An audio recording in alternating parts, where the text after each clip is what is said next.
Del primer tema que vamos a hablar será del activismo tercermundista, la política de integración.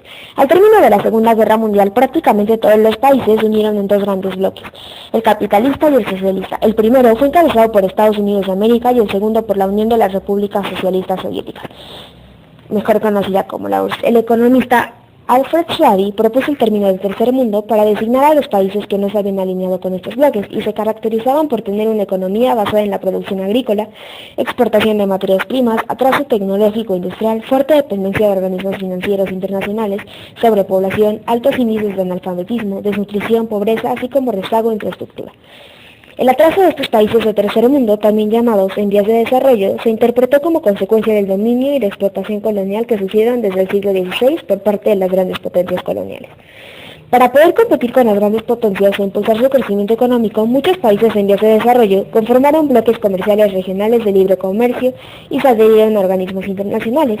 Por ejemplo, surgieron organismos como el Banco Internacional de Desarrollo BID, la Comisión Económica para América Latina, CEPAL, y la Asociación Latinoamericana de Integración, ALADI, que intentaron impulsar el desarrollo económico de la región.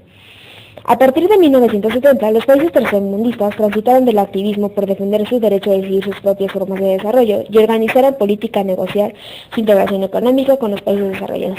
México es un gran ejemplo de este importante cambio. En las décadas recientes ha sido un activo promotor del multilateralismo, que ha propuesto iniciativas para superar problemas y acciones colectivas de países en la escena mundial para lograr fines políticos y económicos para un beneficio mutuo.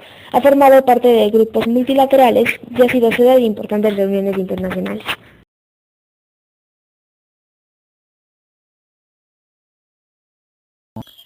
El fin de la Guerra Fría. ¿Qué fue la Guerra Fría? Fue un enfrentamiento político, militar y social que se dio al final de la Segunda Guerra Mundial entre dos grandes potencias, Estados Unidos de América y la Unión Soviética. Esta guerra tuvo su fin por la caída del comunismo con la caída del muro de Berlín. Esencialmente, las razones de este enfrentamiento fueron políticas e ideológicas. ¿Cuál fue la importancia de la Guerra Fría?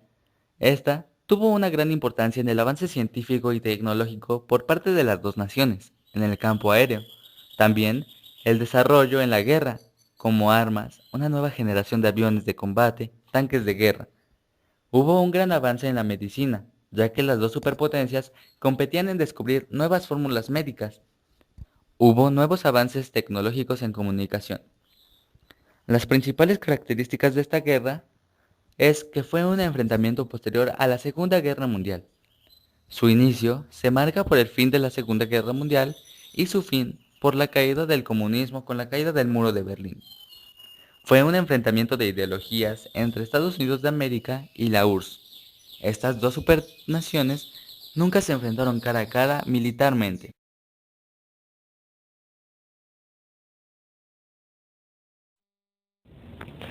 Ahora les hablaremos de otro tema, el TLC y la nueva agenda de América del Norte, el narcotráfico, migración e intercambio comercial.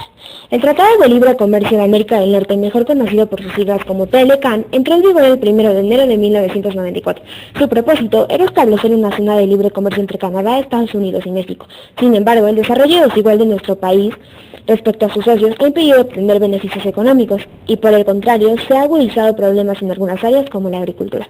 Aunque supuestamente el tratado fue para fomentar el libre comercio entre los países, lo cierto es que Estados Unidos, principal socio comercial de México, aplica un férreo proteccionismo y se reserva el derecho a vetar el intercambio comercial. Por ejemplo, ha impedido el ingreso de transporte de carga a su territorio y las exportaciones de camarón, y ha aplicado altos aranceles al comercio de tubos y de cobre.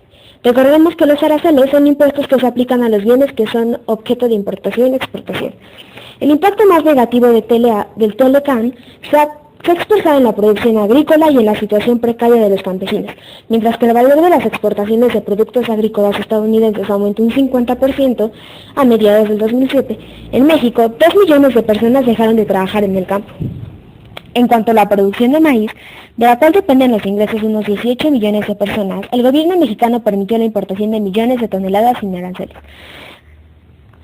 En condiciones como estas, el intercambio comercial es desfavorable para México. Los productores ya no pueden producir y mucho menos competir con los precios del mercado externo, principalmente el estadounidense.